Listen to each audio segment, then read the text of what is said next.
নমস্কার বন্ধুরা, আমার নিরামিষ রান্নাঘরে আবার এই সপ্তাহে তোমাদের সকলকে অনেক অনেক আমন্ত্রণ।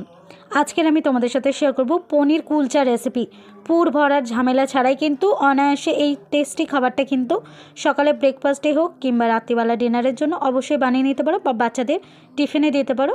সবাই কিন্তু ভীষণ মজা করে খাবে। তো এখানে দেখো 100 গ্রাম পনির আমি নিয়েছি। আর এই পনিরের মধ্যে এটা ফ্রিজে রাখা ছিল, ঠিক আছে, সেই জন্য একটু শক্ত হয়ে গিয়েছে। তো আমি সেটা হাত দিয়ে ভালো করে মেখে নেব। আমি হাফ টেবিল চামচের মতো চিনি আর সামান্য পরিমাণে একটু লবণ দিয়েছি। দিয়ে এবার আমি পনিরটাকে জাস্ট একটু হাত দিয়ে একটু মেখে নিচ্ছি। এটা আগে থেকেই মাখা ছিল, কিন্তু ফ্রিজে ছিল বলে সেই জন্য একটু শক্ত হয়ে গিয়েছিল, তাই আরও কয়েকবার একটু মেখে নিলাম। দিয়ে দিলাম 1 টেবিল চামচের মতো সাদা তেল। সাদা তেলটা দিয়ে আবারও একটু ভালো করে মেখে নেব পনিরটাকে। এইবার এই পনিরের মধ্যে আমি দিয়ে দেব দই। তো আমি এখানে 2 টেবিল চামচের মতো বড় বড় করে 2 টেবিল চামচের মতো আমি এখানে টক দই দিয়ে দিচ্ছি। এবার এই দইটাকে পনিরের সাথে খুব ভালোভাবে কিন্তু মিশিয়ে নেব। একদম কাদা কাদা করে মিশিয়ে নিতে হবে। আর দেখো এরকমভাবে হাত দিয়ে একটুখানি স্প্রেড করে দিতে হবে, তাহলে কিন্তু এই ফ্যাটানোটা যত ভালো হবে পরোটা কিন্তু ততটাই কিন্তু নরম হবে। তো কুলচাটাকে অ্যাকচুয়ালি পরোটার জায়গাতেই ফেলা যায়, মানে কুলচাটা পরোটার মতোই টেস্ট হয় আর কি।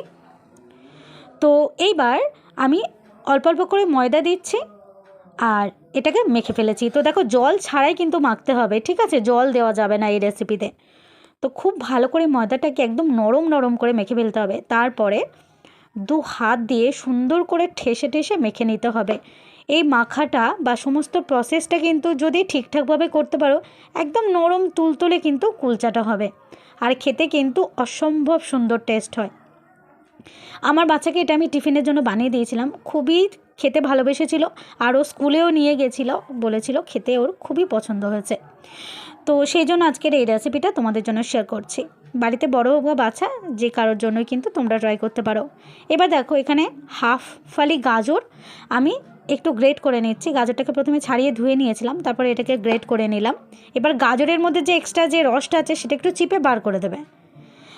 এবার আমি ছোট ছোট করে লেচিগুলো কেটে নিচ্ছি, একটু ছোট ছোট করে বানাচ্ছি কুলচাগুলো। আর কুলচা কিন্তু একটু ছোট ছোট হয়, খুব বেশি বড় হয় না। এইবার প্রত্যেকটা দেখো হাত দিয়ে এরকম গোল গোল করে একটু শেপ দিয়ে নেব, এতে কিন্তু বেলতে সুবিধা হবে, মানে ব্যাকাটারা হবে না। তো সবগুলো আমি তৈরি করে নিয়েছি। এইবার একটা কাঠের বেলুনি, যেগুলোতে আমরা বেলি আর কি, তো তাতে একটু তেল লাগিয়ে নেব। আর এই যে ময়দার যে মিশ্রণটা এর উপর দেওয়ার দরকার নেই, কাঠের বেলুনিতেই একটু জাস্ট একটু তেল স্প্রেড করে নিতে হবে। তারপরে কুলচার আকারে এরমভাবে গড়ে নিতে হবে। আমি একটু ডিম্বাকৃতি করছি, তোমরা চাইলে এটা গোল করতে পারো, কোনো অসুবিধা নেই, যে কোনো শেপ দিতে পারো তোমরা। এবার ওপরে একটুখানি গাজর এরম ছড়িয়ে দিলাম। এবার একটু তিল, সাদা তিল ওপর থেকে একটু দিয়ে দিচ্ছি। তিলটা একটু বেশি পরিমাণে দিচ্ছি, আমার খেতে খুব ভালো লাগে। তো তিল দিয়ে দিলাম, আর অল্প 2-4টে কালো জিরে একটু ওপর থেকে ছড়িয়ে দিলাম। যদি ধনিয়া পাতা থাকে একটু কুচি কুচি করে দিতে পারো, দেখতে কিন্তু ভালো লাগবে, খেতেও ভালো লাগবে। আর এইভাবে কিন্তু আমি একটা একটা করে তৈরি করবো আর একটা একটা করে ভাজবো, ঠিক আছে। তো যে দিকটায় আমি ডেকোরেশন করেছি সেটা একটু নিচের দিকে দিলাম। আর কড়াইতে কিন্তু আগে থেকে একটু তেল আমি গরম করে নিয়েছি, চাইলে তোমরা এটা বাটার দিয়েও ভাজতে পারো বা ঘি দিয়ে ভাজতে পারো, কোনো অসুবিধা নেই। তো আমি অল্প অল্প করে তেল দিচ্ছি, একদম সামান্য। আর এইভাবে ঢাকা দিয়ে আর আঁচটাকে একদম লোতে করে দিয়ে কিন্তু এই কুলচাগুলোকে ভেজে নেব। আর এতে কিন্তু যে বাষ্পটা হবে তাতেই কিন্তু কুলচাগুলো কিন্তু রান্না হয়ে যাবে।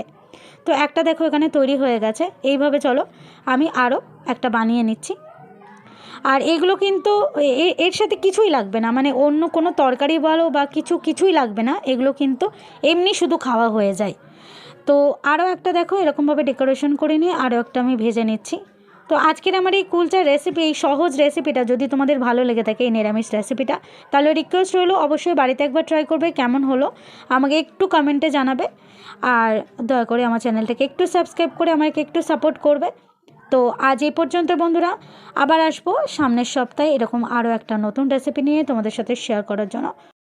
তো সবাই খুব খুব ভালো থাকবে আর এনজয় করবে আমার এই আজকের রেসিপি। তো সবাইকে টাটা, আবার আসবো নেক্সট সপ্তাহে আরও একটা নতুন রেসিপি নিয়ে। সবাইকে টাটা।